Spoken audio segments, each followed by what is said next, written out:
Joining the 9 News team this campaign is special election commentator and former Premier Peter Beattie. I spoke with him exclusively in New York for his insight into the early trip to the polls. Mr Beattie, thank you for joining us. What do you make of the timing of Campbell Newman's snap election? You did something very similar in 2004. Is it a good tactic? Melissa, I think you'll find a lot of Queenslanders will still be on holidays, and they will probably be wishing that Campbell had stayed on holidays as well.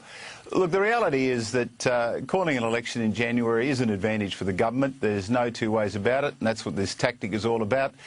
The circumstances are slightly different. I had an election in 2001 because, frankly, I'd thrown a lot of people out of the government and out of the party for electoral rorting, which meant I had no numbers. I'd lost the numbers on the floor, so I had to go to an election. That happened on the 17th of February. 3 years later, in 2004, Melissa, the election you referred to, I went 10 days early. So calling election on the 13th of January was no big deal.